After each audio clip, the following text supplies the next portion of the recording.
Baik, Bismillahirrahmanirrahim. Assalamualaikum warahmatullahi wabarakatuh. Halo semuanya, perkenalkan nama saya Muhammad Anas Fauzi, mahasiswa jurusan manajemen FEB Unila, Universitas Lampung, dengan NPM 20110111085. Pada kesempatan kali ini, saya akan menjelaskan ringkasan dari buku Organization Theory and Design edisi ke-10, karya Richard Kaldaf.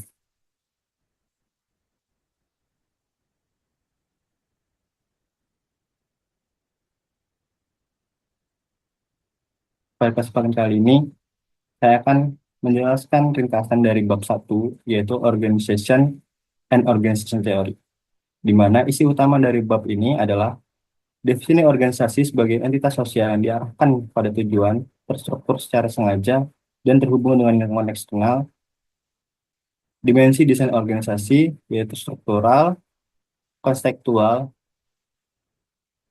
lalu sejarah teori organisasi dari teori klasik ke kontemporer, dan terakhir Minberg Organizational Types, yaitu entrepreneurial, birokrasi, dan edukasi.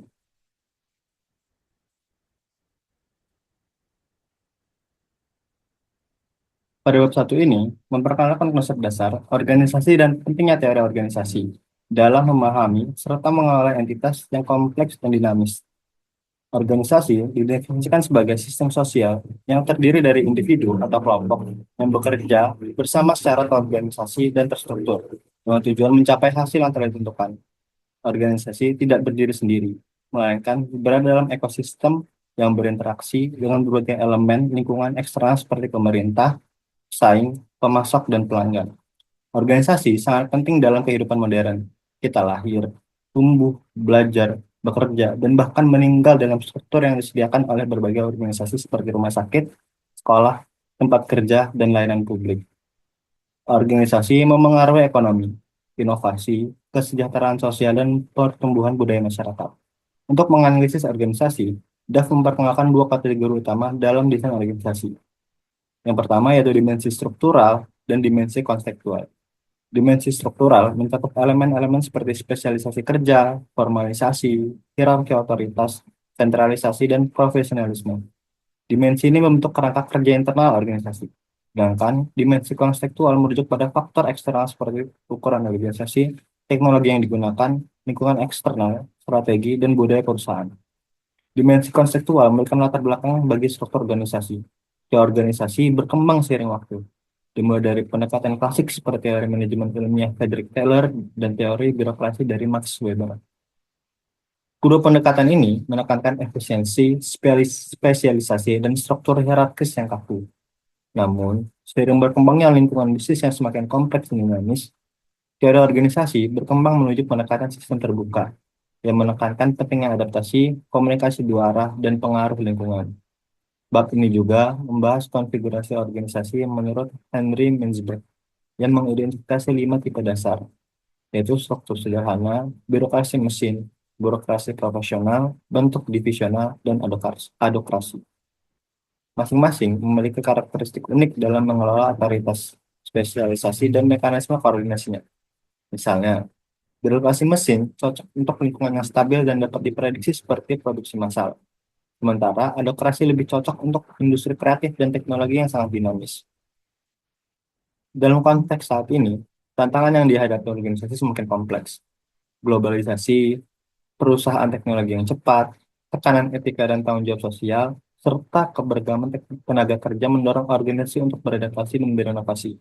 Misalnya, transformasi digital memaksa banyak organisasi untuk mengubah cara kerja mereka secara fundamental, seperti beralih dari struktur vertikal ke struktur horizontal yang memungkinkan pengambilan keputusan yang cepat dan kolaboratif. Organisasi tradisional dengan sistem kontrol yang ketat kini mulai bergeser ke arah organisasi pembelajar atau learning organization yang lebih fleksibel dan mendorong pemberdayaan karyawan. Dalam organisasi pembelajar, informasi diberikan secara luas, budaya kolaboratif ditanamkan, dan kesalahan dipandang sebagai peluang pembelajaran. Bab ini juga mengangkat berbagai tren struktural modern, seperti virtual teams, organisasi berbasis proyek, dan jaringan aliansi strategis. Semua tren itu menantang asumsi lama bahwa koordinasi hanya bisa terjadi dalam struktur formal. Teknologi informasi seperti gangguan cloud computing dan platform kolaboratif digital memungkinkan organisasi untuk membentuk struktur yang lebih fleksibel dan responsif terhadap perubahan pasar. Studi kasus seperti Xerox yang menjadi ilustrasi nyata bagaimana organisasi besar bisa gagal jika tidak memahami prinsip teori dasar organisasi.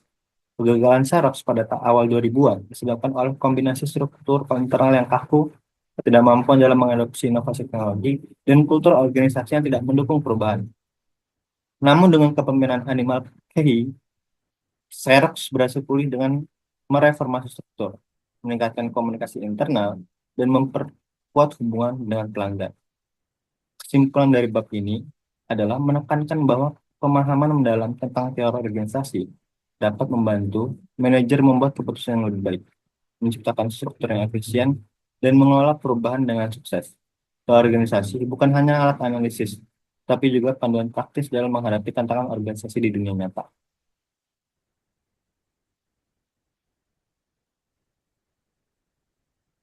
Baik, terima kasih karena telah menonton dan menyimak ringkasan materi yang telah saya sampaikan. Jika ada salah kata, saya mohon maaf. Pada Allah, saya mohon ampun. Jika ada kritik dan saran, bisa tulis di kolom komentar. Saya akhiri. Wassalamualaikum warahmatullahi wabarakatuh.